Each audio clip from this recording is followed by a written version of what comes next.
Efendim, burada bir maraqlı söz dediniz. Dostluq və diqqət ayırmaq. İnsanlar xoşlayırlar ki, desinlər, mənim çoxlu dostlarım var. Hər dost vaxt və diqqət tələb edir. Bir tərəfdən də bir zaman çatışmazlığından şikayət edir ki, vaxt çatmadı. Və bir insanın həddindən artıq çox dostu varsa, o yalnız vaxtını onlara sərf eləməlidir. Dostluq,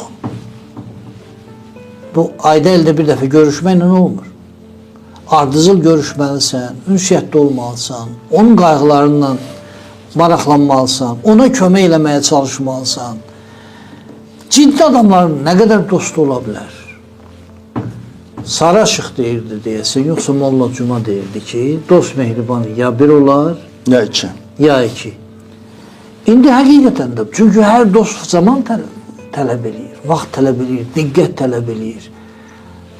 Səhərdən, tezdən durub çalışırsan, bunun üçün sən oxumalısan, idman eləməlisən, müəyyən verilişləri izləməlisən, öz üzərində işləməyə çalışmalısan. Evdən çıxdın o gün itdi. Maşın olan tıxaçlardadır, maşın olmayanda yolda taqətdən düşür. Aha. Deməli, bir gündə sən hətta bir dostunla görüşdünsə, o günün getdi. İndi böyük qazancındır ki, o dostun elə kitab kimi ola və onunla ünsiyyət səni qabağa apara. Ancaq çox olandı mən bilmirəm. Mən düzü deyirəm. Mənim çoxlu dostum var deyən adamlara mən biraz şübhə ilə yanaşıram. Abtal mən sizinlə tam razıyam. Dost anlayışı ümumiyyətlə çox müqəddəs anlayışdır və dost çox ola bilməz. Bu fiziki baxımdan və psixoloji baxımdan mümkün deyil. Yəni bir maksimum iki. O da baxır nə qədər çəkir. Burada söhbət bundan gedir ki, insan düşüncəsi özünə yaxın olan insanla bir müstəvidə oturub danışmağı və bölüşməyi onda mənəvi rahatlıq tapır.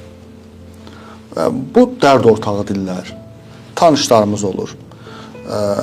Amma digər indiki zamanda daha çox yaxınlıq maraqların üzərində. Və məclis məclis həvəsindən görüşürlər çox vaxt. Maraqlar ayrıdır. Hər dəfə ki, məsələn, görüşəndə orada o marağı olur ki, görüşdüm, bunu bundan xahiş edəcəm və yaxud da görüşdüm, filan kəsi filan məsələ deyərəm, görüşdüm, filan mövzunu açaram, orada mənə dəstək olar. Hamının bu çoxluq adətən bunun üzərində qurulur. Tanışlarımızın əlbəttə sinif yoldaşlarımız olur, tələbə yoldaşlarımız olur. Burada bizi bir-birimizə bağlayan 15, 20, 25 il bundan qabaq olan xatirələrimizdir, uşaqlıq xatirələrimizdir. Ki, uşaq vaxtı, uşaqlar həmişə saf olur, saf olan qəlbdə maraq olmur, ancaq özü olur. Və bu zaman bir ehtiyac halına düşür. Əlbəttə, bu da 2 aydan bir, 3 aydan birdir. Amma hər anında götürək telefonu, mənim filan kəs mənim dostumdur, yığım. Bu artıq özünü qurban vermə mexanizmi. Yəni, mən özümü görmürəm, mən bu qədər dostla fəxr edirəm. Yəni, sən özün bir şəxsiyyətsən, sən özün fəxr olunası adamsan. Deyilsənsə, stop elə, başda işlə üstündə. Çalış olasın. Əlbəttə. Yəni, nə qədər onların əhatəsində, kölgəsində, nə qədər demək olar ki, mən ondan birisi də məşhurdur, şəkillər çəkdirirlər, göstərirlər ki, bax, budur. Bunlar hamısı insanın natamlıq kompleksidir. Ki, bu da uşaqlıqdan gəlir, böyüyür və ayılmır. Bu baxımdan hər birimiz bir şəxsiyyətik, deyir, bir məsələ var daha çox, deyir, ona adam lazımdır, filan məsələ eləmək üçün. Deyirəm, adam sən, adam mən. Yəni, bizdən başqa kim lazımdır ki?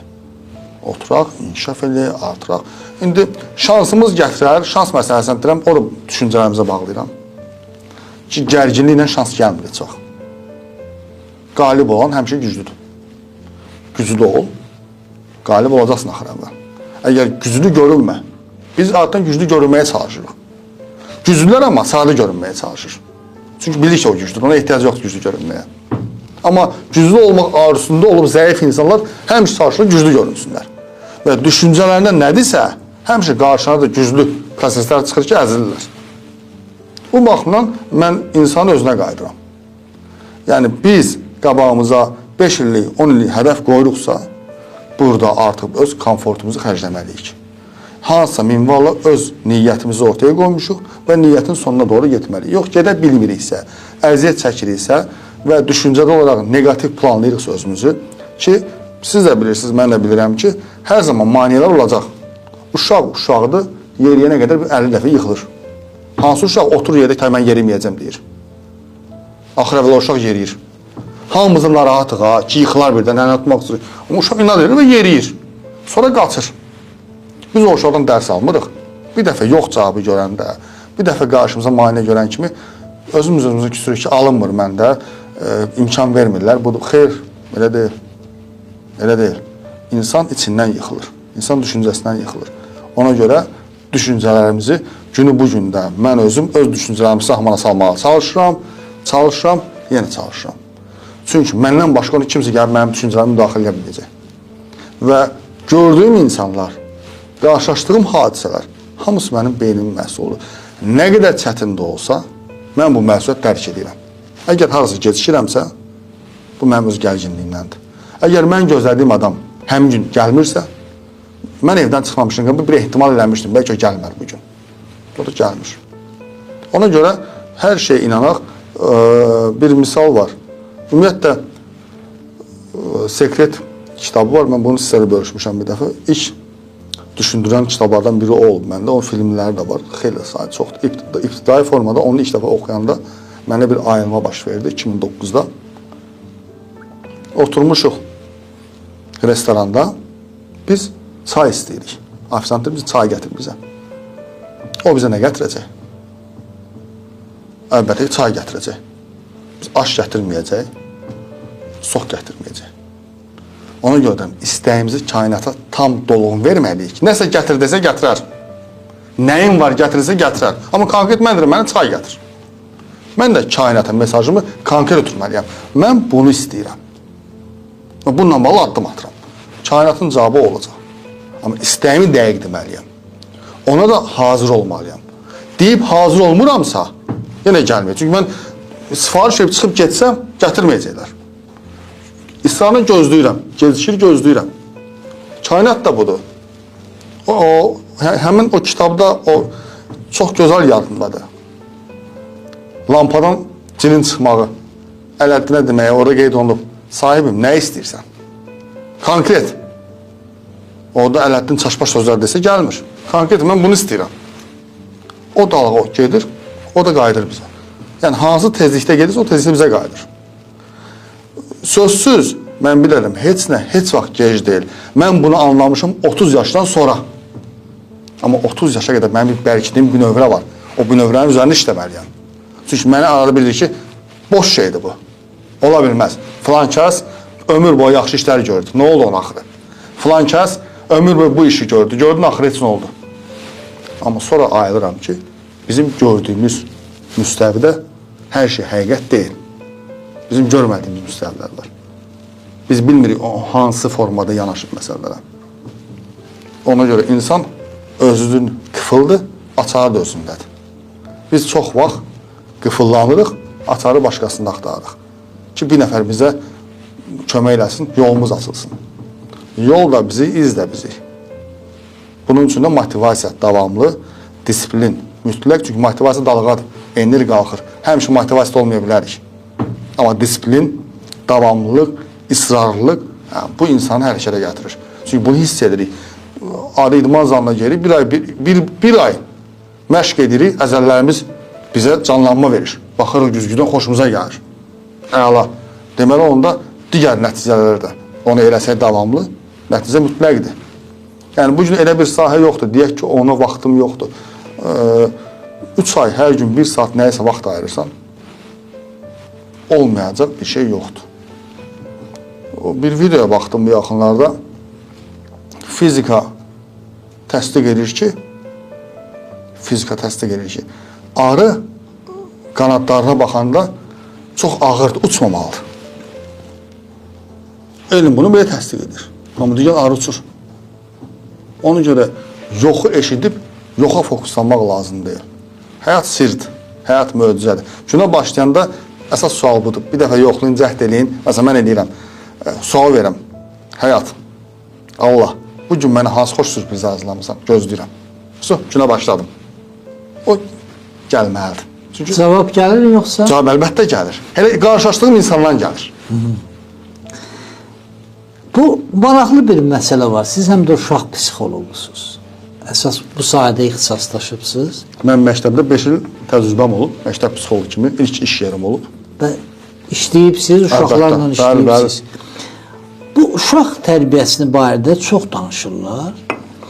Və bəzən də insanlar xoşlayırlar deməyə. Mən belə tərbiyə görməmişəm. Mənə belə tərbiyə verməyiblər. Yaxud böyük deyir ki, mən səni belə mi öyrətdim? Ancaq maraqlı nədir? Bir evdə 5 uşaq eyni tərbiyəni görür, ancaq müxtəlif hərəsi bir cür. İçində ləyaqətlisi də var, ziyalısı da var, ya böyük alimi də var, dələdüzü də var. Ancaq eyni tərbiyəni görürlər. Burada maraqlıdır. Tərbiyə deyilən şey ümumiyyətlə nədir?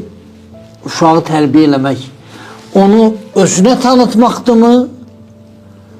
Yoxsa uşağı həyatı öyrətmək, hər şeyi öyrətmək, istiqamət vermək. Əgər hər şey öyrətmək mümkün olsa elə uşaqların hamısını öyrədərdik də.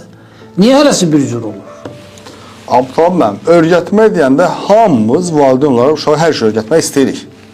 Amma əsas sual budur. Biz öyrətdiyimiz bu uşağa lazımdır yoxsa yox? Bəlkə də onu doldurur onun beynini. Bəlkə də lazım deyil, belə zamanında öyrənəcək onu. İndiki uşaqlarımız bizim, o türklərin bir dənə bir sözü var, küçülmüş də böyümüş. 10 yaşında uşaq, 20 yaşında uşaq kimi danışır. İntellektual baxımından bizim uşaqlar çox-çox qabağa gəlirlər. Bunu özümüz də edirik. Bilərəkdən eləmirik, bilməyərəkdən. Qonşunun uşağına baxırıq. Öz keçmişdə boğulub, sıxışdırılmış arzularımızı uşaqlarımızın üzərində həyata keçiririk. Uşaq lazım olmadı, şahmata gedir, musiqiyə gedir, idmana gedir, 4 fənn hazırlığa gedir. Evə gəlir, boş vaxt tapıb kitabı oxutduruq əlavə. Niyə? Nə istəyirik uşaqdan biz? Nə olmağını istəyirik? O sualın cavabı yoxdur. Ki, başqaları da belə eləyir. Və o yaxşı, uşağımızı oxuturuq, inkişaf elətdirik, laf yaxşı. Uşağımızın biz tərbiyəsi, yəni mənəvi inkişafı, etik qaydaları, ünsiyyət qaydaları, bunlar olurmu onun içində? Və ona vaxt ayıra bilmirik. Bizim uşaq cəmiyyətə özünü ifadə eləyərkən tanınacaq. Yəni bir uşaq öz potensialını özünü ifadə eləyəndə göstərir. Biz uşağa özünü ifadə bacarıqlarını öyrədirikmi? Öyrətmirik. Biz uşağın ancaq intellektual sferasını alqışlayırıq. Əmisi, dayısı, atası, xalası, bax gör nə gözəl bilir bunları. Bax 5 alır, bax gözəl xətti var. Bu öyrədilənlər bunun 15-20 il sonra nə dərəcədə mənim uşağımın əlindən tutacaq? Sual budur. İkinci bir məsələ. İntellektual sferanı yüklədik, əla. Mən boynuma da alıram ki, uşaqlar bizdən çox qabaqdırlar. Və uşağın emosional sferası, yəni psixoloji vəziyyəti hansı vəziyyətdədir? Bizim uşaqlar intellektual baxımdan çox qabaqdır, amma psixoloji, emosional baxımdan çox zəifdirlər. Və çox valideynləri, mən bunu psixoloq olaraq deyirəm, bəzən belə qəribə baxırlar ki, necə psixoloq deyir ki, uşağı bəzən yox demək lazımdır, bəli, qışqırmaq da lazımdır üstünə. Uşaq yoxu bilməlidir. Çünki həyat uşağa çox sərt formada yox deyəcək. O həyat yoxdur, yəni mənim uşağım yerdən qalxa bilməyəcək. Və həmişə də uşağımın yanında valideyni olmayacaq.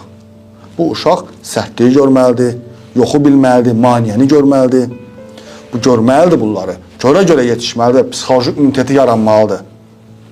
Biz əl üstündə üfrə-üfrə uşağı yetişdiririk. Heç kim aman da söz deməyin, travmalar. Bir son 5 ilin söhbətləri də bunlar. Təbabət, hər hansı bir güclü virusun qabağını almaq üçün əvvəlcə peyvənd elətdirir. Bədənə başqa bir virus yeridir ki, o virus gələndə bədənin müqavimət gücü artsın. Artsın ki, bunu rahat keçirə bilsin. Bunu psixologiyanı düşünən yoxdur bunu. Psixoloji ünitət harada qaldı? Axı, bizim uşaqlar nə vaxt rastlaşacaq? Həyat bəzi mövqelərdə güzəşdiləmir. Mənim uşağım nə vaxt ayaq üstə qalacaq? Mənim uşağımın yox da deyilməlidir, tənbih də olunmalıdır, zəruri qaydada lazım səviyyədə cəzalar olmalıdır. Yanında, bir də deyirəm, mən bunları ona görə deyirəm ki, bəzən deyirlər ki, yox, uşaq ancaq belə deyəndə uşaq bizdən küsə bilər, uşaq travmalar olub, mən başa düşürəm. Uşaq travmanı bizsiz də yaşayacaq. Açıq deyirəm, heç kəs dünyanı tutub getmir. Valideynlə bağlı olan uşaq, valideynin təkidi ilə, onun gözləntisi ilə, onun hərəkətlərini, onun düşüncəsi böyüyən bir uşaq səhər valideyn həyatdan köçəndə özü də həyatda olmur. Biz uşağımızı bizdən sonra üçün yetişdiririk. Bizə əyan olsun deyə yetişdiririk. Bizim ağlımız, sözümüz söz kəsməyəndə o bizim yerimizi addım atsın deyə yetişdiririk. Bu baxımdan uşağa sevgi yanında mütləq formada sevgi yanında hörmət və disiplin. Bunlar paralel olmalıdır. Heç bir uşaq özü öz başına sevginin içində böyüyənməz. Çünki uşağın nə vaxtı sevilməyən vaxtları da olacaq. Sevginin daşa dəyən vaxtları da olacaq. Ondan qabağını ala bilmərik. Dost necə olur, paylaşılmağı öyrətdiyimiz kimi paylaşmamağı da öyrətməliyik. Bugün bir çoxumuz əziyyət çəkirik. Əlində ovucundaşına verirsən, sonra qarşı tərəfdən gözlənti olaraq heç ala bilmirsən. Və düşürsən depressiyaya. Sən deməli, yox deməyə öyrənməlisən müəyyən rəqamlarda. Biz uşaqlarımıza yox deyə onlarda yox deməyə öyrətməliyik. Çünki uşaqlarımız, insanlarımız qurban psixologiyasına hazır olmalıdır.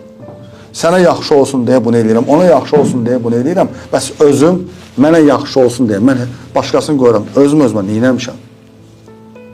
Bu baxımdan uşaqlarımız, böyüklərimiz, hamımız müəyyən bir sərhəd çərçivəmiz olmalıdır. Çünki bu özünü hörmətdən doğur. Yox, olmaz. Övladım, olmaz. Yəni cibimdə pul var, alım, pulum olmayana yox deyim, yox. Bunu eləməyin. Amma məqsəd budur ki, cibimizdə pulumuz da olanda, mağazinə girəndə uşağa nələr olar, olmazı artıq aşılamaq lazımdır. Uşaq artıq bilməlidir ki, bu olar, bu olmaz. Atamın pulu var deyə olmaz. Hər uşağın əlinə pul keçər, başqa şeylər eləyər. Və biz yetişəndə, mən deyirəm, 30 yaşımdan sonra müəyyən şeylərə dərinə girəm. 30 yaşıma qədər mənim böyümə tərzim var. Mənim bir keçmişim var və mən keçmişimin üstündəyəm. Və mən orada gələn düşüncə qəliblərimi də artıram. Və o həm də onlar məni də artır. Hər dəfə mənə suallar verir. Suallar, bəlkə suallarım verir. Şübhə həmişə var. Bəlkə düzələmirsən. Bəlkə diyanasan, bəlkə başqa format gedir. Bu həmişə olur. Həmimizin içində ikili mübarizə var. Və çox geniş yayılmış bir düşüncə də var. Deyirlər ki, bizim yanımızda atamız heç səsini qaldırmıyor. Yaxud valideynlərimiz bizim yanımızda mübahisə eləməyiblər. Və bu üstünlük kimi təbliğ olunur. Belə olanda uşaq həyatın nədən ibarət olduğunu, ailə həyatının çətinliklərini, problemlərini öyrənə bilərmi? Həyata hazır ola bilərmi belə uşaqlar? Görürsən ki, bəzən olur, evdə həddindən artıq sakit mühitdə böyümüş uşaq, haradasa işə girəndə, müdür səsini qaldıran kimi titrəmə tutur onu. Az qalır yıxılsın. Çünki hazır deyil belə şeylərə. Belə həyatın bu üzünü görmüyor. Evdə hətta narazılıq olanda da valideynlər bunu uşaqdan gizlin saxlamağa çalışıblar. Həyatı da bilmir. Belə bilib ki, elə ailə həddindən artıq rahat bir şeydir. Ailədə elə yalnız sevgi olur.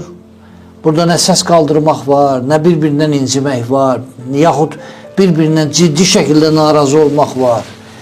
Bu cür davranmaq düzgündür. Yoxsa əksinə, uşaqlar həyatın nə olduğunu müəyyən qədər bilməlidirlər. Burada, Abdullah müəllim, uşaq onsuz öyrənəcək o məsələləri. Sadəcə hansı yaşında götürəcək mövzusu var. Yəni, uşaq onsuz həyatı öyrənir. Sadəcə ona lazımı informasiya hansı yaşında ötürülür məsələsi var. 6 yaşa qədər uşağın şəxsiyyətin bu növrəsi qurulur. 10 yaşında 90-95% tamamlanır. Yəni, bu yaş dövründə əlbəttə müəyyən hadisələr uşaqdan uzaq olsa daha yaxşıdır. Amma qaydalar budur ki, uşaq da atanın səsini eşitməlidir də. Çünki bu uşaq sizin sözünüzə qüvvət, müdürün səsini eşidəcək. Gələcəkdə ailə həyatı quranda ailədəki şəxsiyyətlərin səsini eşidəcək və narahat olacaq. Yəni, emosiyanı yaşamalıdır hər bir halda. Sadəcə necə yaşamalıdır, necə özünü ifadə eləməlidir, hisslənən vaxtda hansı sözlərdən istifadə oluna bilər, hansı ədalardan, hansı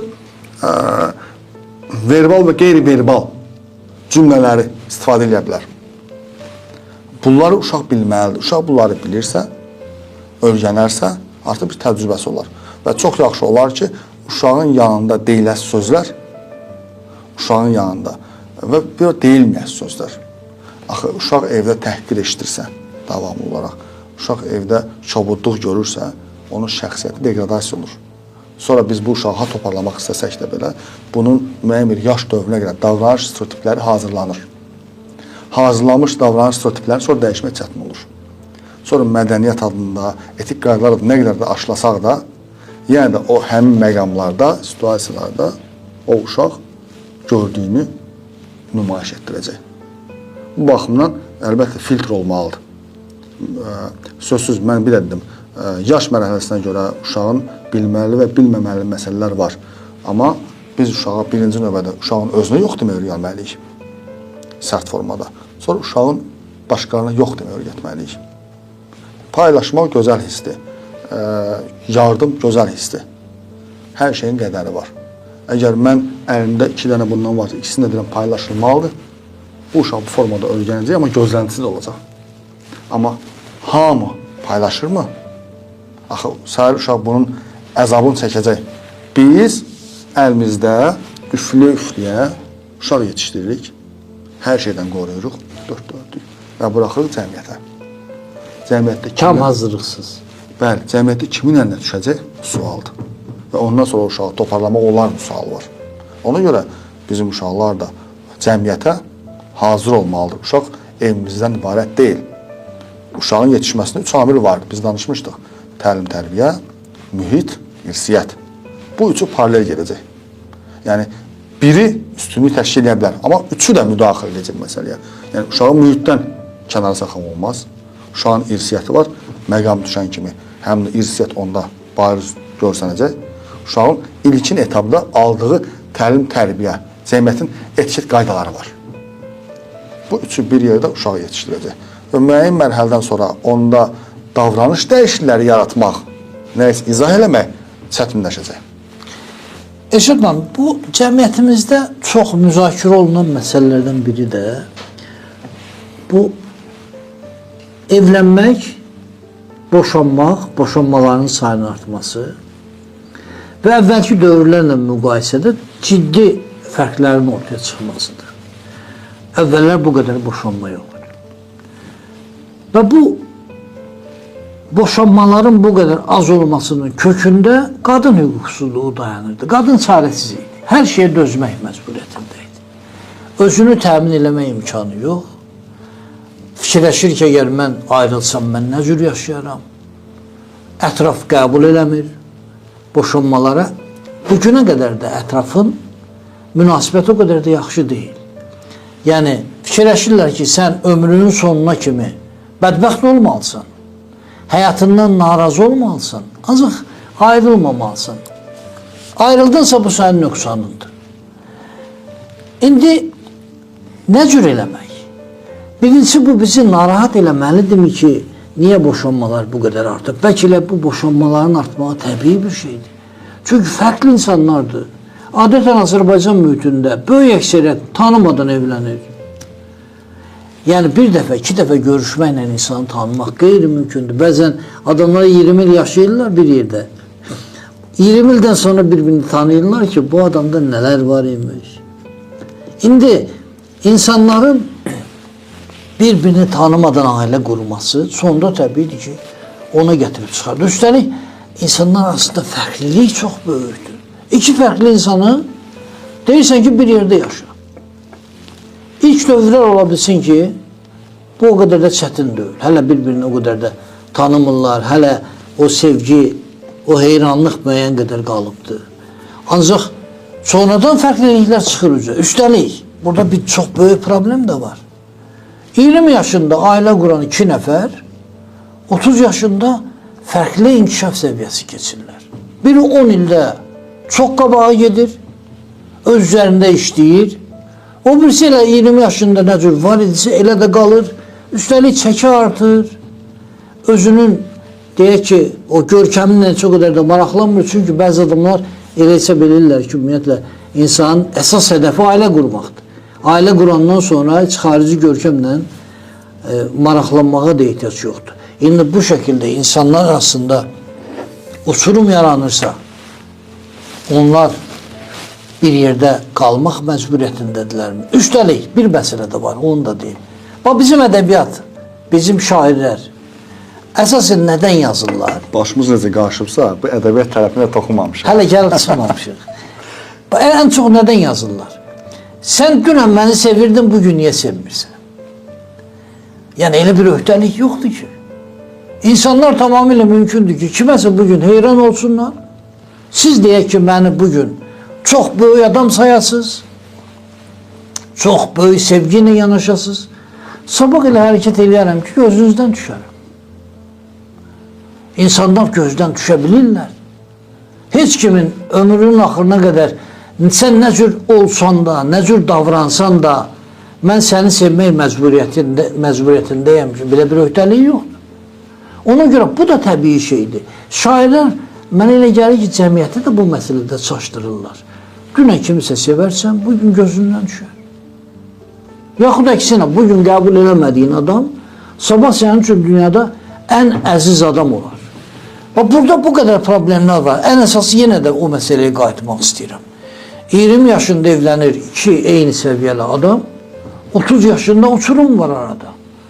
Biri heç nə oxumayıb, heç nə öyrənməyib, xarici görkəmindən maraqlanmayıb, bu kişi də ola bilər, qadın da. Eynəm.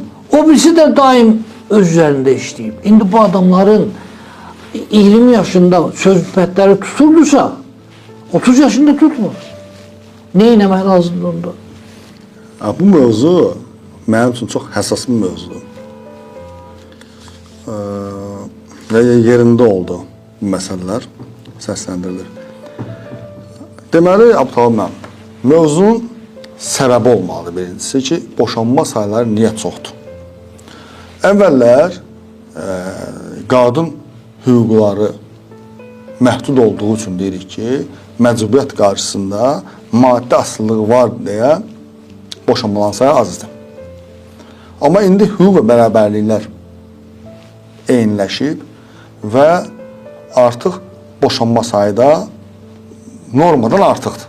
Norma odur ki, tutalım da 10 nəfərdən ikisi bu günləri boşanma sayına görə biz öndə gedən ölkələrdən biriyik. Hal-hazırda vəziyyət. Ola bilər statistika gizlədir, amma faktiki vəziyyət budur. İddia səviyyəsi.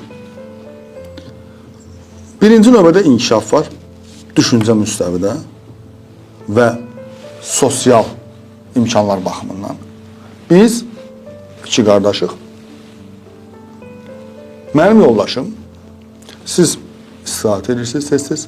Mənim yoldaşım sizin yoldaşınızı görür, bir kök götürür bir dəfə. Kiçik narazılıqdır.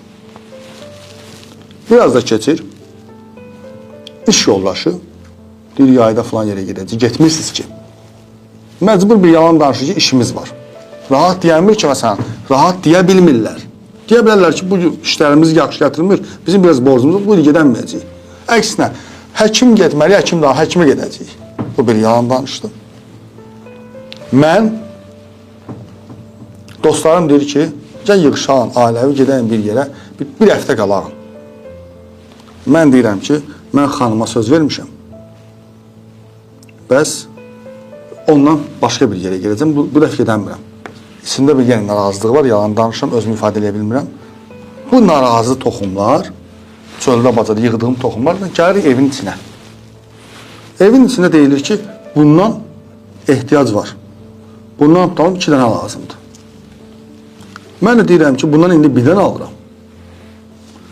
Və çöldə, içimizdə yığdığımız narazı hallar, televizorda, seriallarda və ətrafla gördüyümüz komfort şərait evin içində diskomfort olanda artıq biz dilə gəlməyə başlayırıq. Ünsiyyət pozulur və bu zamanla, bu ünsiyyətin pozulması zamanla get-gedə yoxa çıxır. Yoxa çıxan ünsiyyətdə qarşılıqlı əlaqə və hörmət hissi Demək olar ki, olmur. Və bu zaman rels kimi, əgər relsin dəmirləri biraz əyilirsə, bu indi yaxınlısa 3 il sonra uzaqlaşa gedir. Hərəmizin bir dünyası olur. Və bu dünyanı bir araya yığmaq çətin məsələdir. Hər kəs ailə həyatı quranda fərqli insanlar olur. Yəni, fərqli insanlar ortaq cəhətlər tapmaq üçün bir araya gəlir. Bizim dəyərlərimizdə artıq bizim ortaq cəhətlərimiz yoxdur. Bizim qərarlarımız var, bizim mövqeyimiz var. Mən də bunu istəyirəm, həyata bir dəfə gələm, mən də bunu eləməliyəm, qarşı da mən də bunu istəyirəm, mən də həyata bir dəfə gələm. Amma biz niyə bir yerdəyik və birlikdə nəsə eləyə bilərik mi anlayışı yoxdur. Çünki biz hər zaman özümüzü başqalarına müqayisə eləmişik. Ən yaxşı stəkanımızı qonaq gəlində istifadə eləmişik. Ən yaxşı geyimimizi yaxşı yerə gedəndə istifadə eləmişik. Çünki başqaları üçün yaşayırıq. Başqaları üçün yaşadığımıza görə başqaları bizi şuur altı, həyatımıza müdaxilə edir. Evimizə adam gəlir, ən yaxşılı ortaya qoyulmalıdır. Yoxumuzdur ki, tapmalıyıq, biabırçılıqdır. Gəlib gözlərə bizdə bu yoxdur. Borc, xərc tapıldı, qoyuldu ortaya, çıxdılar, getdilər. Onun problemi sonra yaşayırıq. İstirahət eləməli, lap istirahət elədik. Yox demədik. Getdik, istirahət elədik, bir həftə qaldıq ardasa. Çıxanmadı da məcburdik. O istirahətin xərcini növbəti 6 ay ərzində didişə veririk. Amma rahat format deyəmirik ki, bu alınmır məndə. İndi onun vəziyyəti pisdir və indi bunun vəziyyəti pisdir. Biz elə evdə oturacaq, semtikamızı alacaq, əravad kinoya baxacaq. Bizim üçün istirahət budur. Onu deyə bilmirik. Çünki egomuz imkan vermir. Bizim ego imkan versə onu deyə bilərik. Deyə bilmirik. Və bu baxımdan biz ayaqlaşmağa başlayırıq. Nə qədər ayaqlaşa bilərik? Nə qədər eləyə bilərik onu? Və axır əvvəl mübahisə evin içində çıxır. Və bu mübahisə və əlbəttə mübahisə olaq yaranır ki, bizim daxili düşüncələrimiz, mənəvi inkişafımız bir-birinə zid gedir. Bunun üçün də bizim ruhumuz bir-birinə oxşar olmalıdır. Ruhumuz bir-birinə oxşar gələndə biz bir kinodan zövq ala bilərik. Biz ikimiz düşüb parkda gəzməkdən zövq ala bilərik. Bunu eləyə bilmirik. Nə var parkda? Nə var kinoda? Və bu nə varlar insanı soyuqlaşdırır. Və boşanma halda baxır padruqasına, baxır iş yoldaşına, baxır dostuna, hər iki tərəfi də, kişi və qadın. Və bu baxıntı və bu ürəyinə salmaların hamısı yığılır, gəlir bir partiya haldasan. Bu partiyanda özü mən istədiyim çox nadir adamlar boşanandan sonra özünü toparlayır, çünki güc tapır özündə. Və sistemli formada həyatına davam edir. Hamı o qədər güclü deyil. Doğrudan da hamı o qədər güclü deyil. Və xəyallar həyatla üz-üzə gələndə artıq acı gerçəkliyi ortaya çıxır. Bu zamanda insan geri qayıda bilmir. Və harada qırıldım söhbəti gələndə, hələ bir stəkan çayda qırıldım. Evə gələndə bir stəkan çayın üstünü qoymadım qabağına. Oturub söhbət eləmədik. Soruşmadım. Və yaxud da o məndən soruşmadı. Hər şey buradan başlayır. Ünsiyyət qəlbin açardı. Ünsiyyət sevgi ilə açardı. Quru sevgi olmur.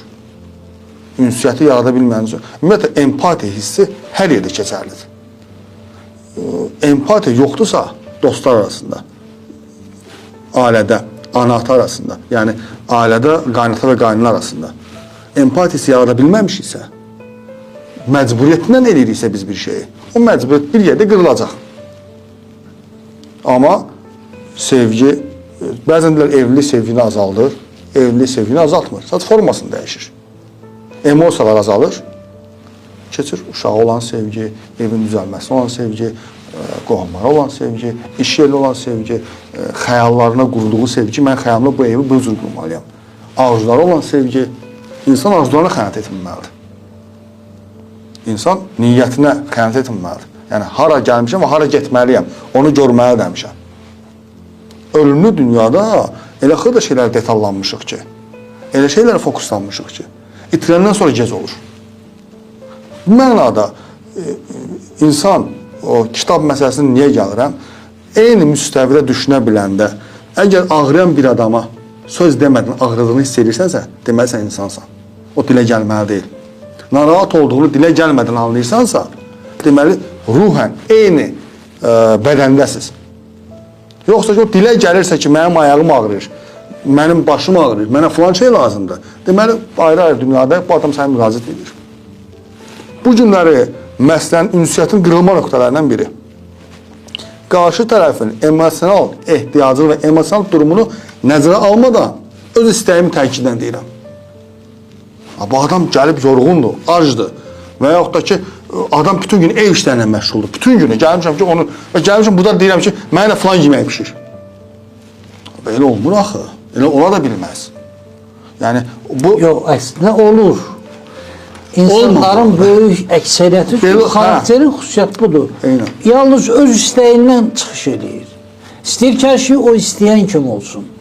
Onu dəyişdirmək də çox çətindir. əlbəttə. Və indi burada başqa şey də çıxır. İnsanlar dərk edirlər ki, tam fərqli yad adamlardır. Uşaqlar, qurulmuş yuva, həyat tərzini kəskin dəyişmək qorxusu. Çünki sən buna adət edibsən. Gedirsən işə, gəlirsən evə, evdə sənin üçün hətta maraqsız olsa da, hər halda özün üçün bir rahat şəraiti yaradırsan, oturursan, deyək ki, divanda əyləşirsən, baxırsan, tələb edirsən ki, sənin üçün nəsə pişirsinlər, tutaq ki. Uşaqlarla vaxt keçirirsən. Bu mühiti dağıtmaq da çox çətindir. Bəzən gözü o qədər tutur ki, his, o qədər, bəzən boşanmalara səbəb olardan biri o nədir? Qarşı tərəfi cəza vermək. Qoy qalsın, ağlı gəlsin başına. Amma bu cəza, biz görmüşük, cəza nədir? Cəza müddətli olur, verirsən, sonra götürürsən üstündən, adam ağıllansın deyə. Amma burada, bəli, burada axı onu geri qaytarmaq şansı yoxdur. Çünki qırıldınsa qırıldın. Sənin deyilsə, sənin deyil artıq. Ondan sonra nə edəcəyim, mən nə edəcəyim, nə edəcəyim, ondan sonra proqram, plan tamam pozulur. Bir də deyirəm, çox nadir adamlar olur. Burada birinci məsələ vaxtında, yəni bu gün baxdığımız seriallar, görüntülər, yəni hamının həyatında çətinlik varsa, biz görüntünü görürük, sözün yaxşı mənasında. Bunlar bizi formalaşdırmaq istəyir. Bunlar bizim egomuzu və bizim yaşama səviyyəmizi qaldırmaq istəyir, süni formada. Və bu istəyi mən reallıqla uzlaşdırmıramsa, bu istəyi özündə inkişaf elətdirmək üçün mənim planım, proqramım yoxdursa və mən birgəlik halında addım ata bilmirəmsə, bunun axırı fiyaskodur. Mənim uşağıma da az yaşdan mən o iddiaları verirəm. Yaxşı olacaq, sən oxu, səni oraya göndərəcəm, səni buraya göndərəcəm. Uşaq artıq onu öyrəşir, mən bunu eləyim, mənə nəsə alacaqlar. Mən bunu eləyim, istifadə edəcəm. Nə qədər? Axı bu uşaq gələcəkdə böyüyəcək, kiminsə yanına düşəndə, axı onun da ömrünü zəhər eləyəcək. Çünki istəkləri artacaq, evdə bunu görüb. Hər addımda nəsə istəyir. Sonra deyirik ki, yola getmədilər.